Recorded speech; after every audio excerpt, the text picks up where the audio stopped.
There's only one American race on the calendar that deserves to be there. It's not Las Vegas, and it's definitely not Miami, but it is the Circuit of the Americas, an actual racetrack that's given us fantastic Grand Prix since 2012. But what does Formula One do? They extend the contract of Miami until 2041. Formula One, it's more of a European sport in my eyes. It all started off in Europe, but as with every sport or business, you want to expand.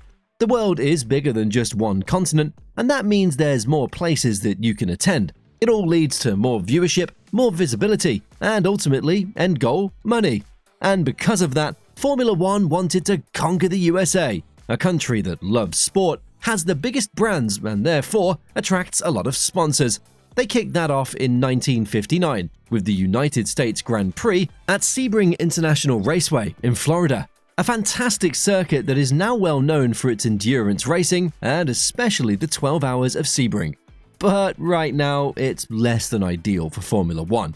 Not only because it's not an FIA Grade 1 certified circuit, it has rough and bumpy asphalt, not the right pit, paddock, or media facilities, and the safety measures, they're not high enough.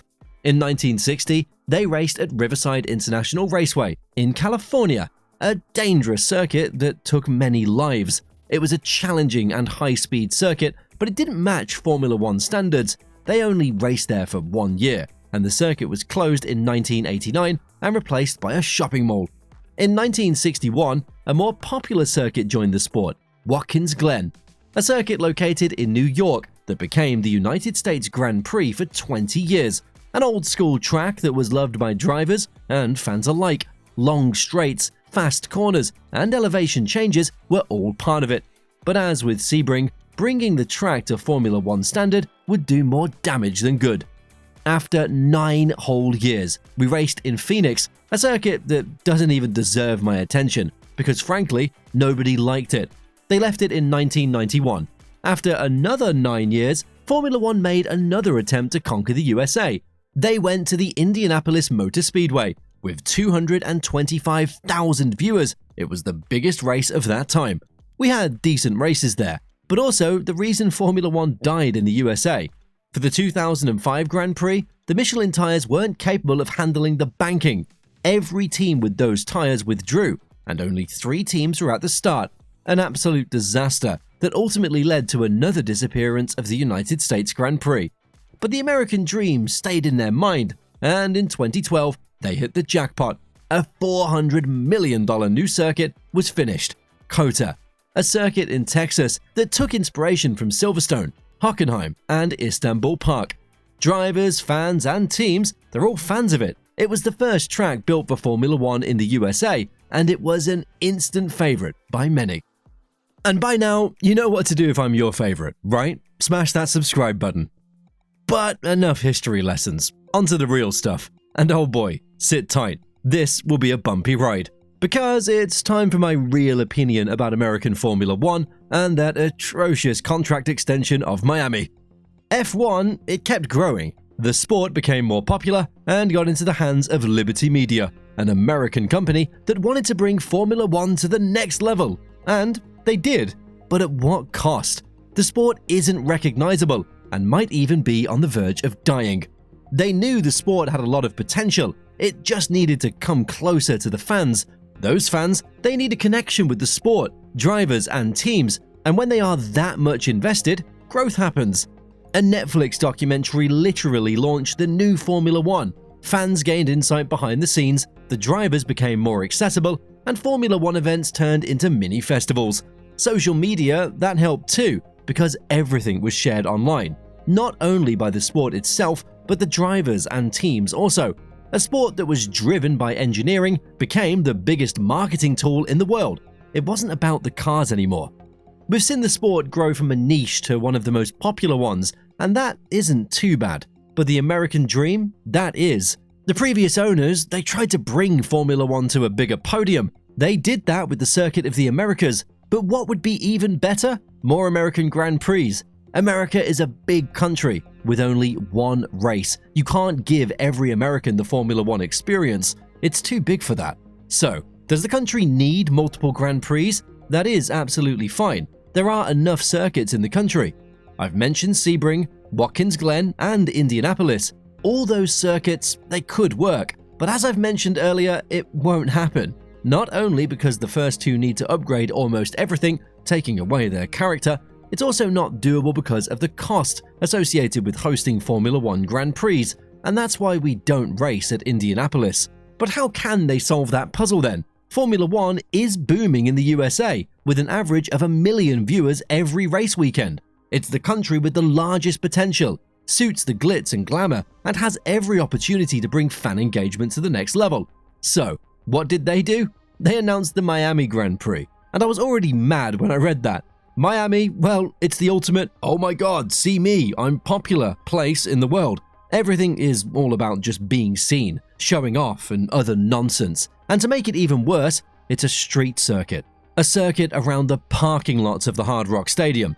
But it's honestly not about the track, and I don't even want to talk about it because it's that bad. 1 or 2 cool corners, 3 DRS zones, but only 2 places that you can overtake, and for the rest, it's just trash. It has zero appeal, and honestly, it never will.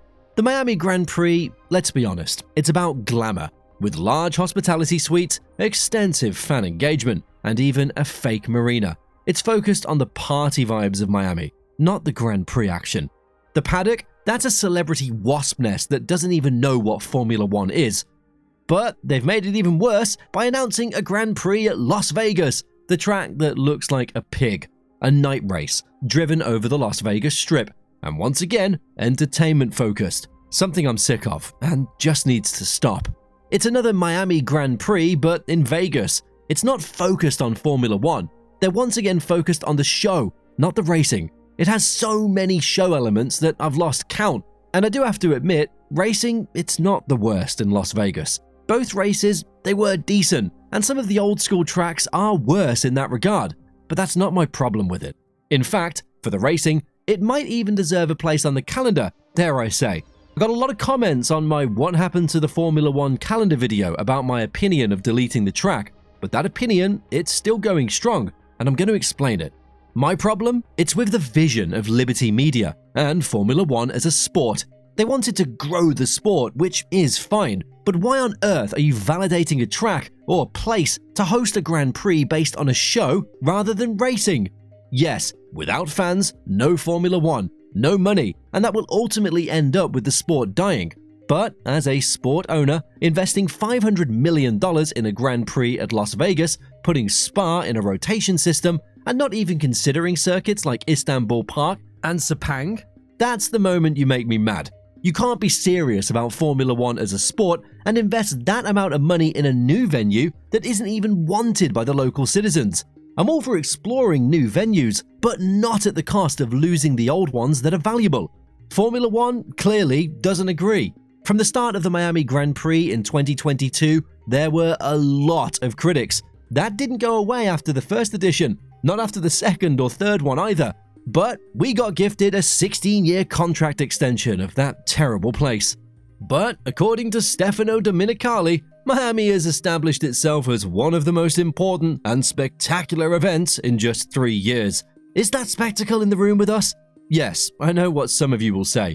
But in 2024, we got an exciting end due to a safety car, and the 2025 sprint was so good because of the rain. It was the safety car and the rain that made it exciting. External factors made those additions bearable, not the track.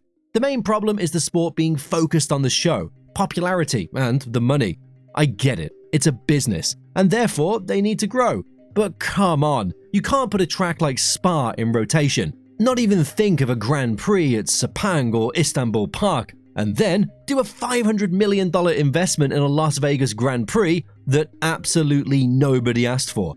Invest that money in one of those earlier mentioned venues, give them a discount on the hosting fee to make them part of the sport again, let them gain traction, and as soon as they can afford it, they can pay Formula One back. That, to me, is way more valuable than what they're doing right now.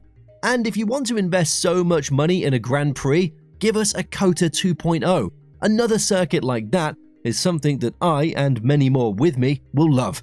It's an amazing venue, and the only American Grand Prix that I look forward to. But we all know what's going to happen, right? Las Vegas will get an extension for God knows how long as well. And while I'm finishing hating on the Miami extension, you can go on to watching my video about the F1 calendar and watch me build a better one.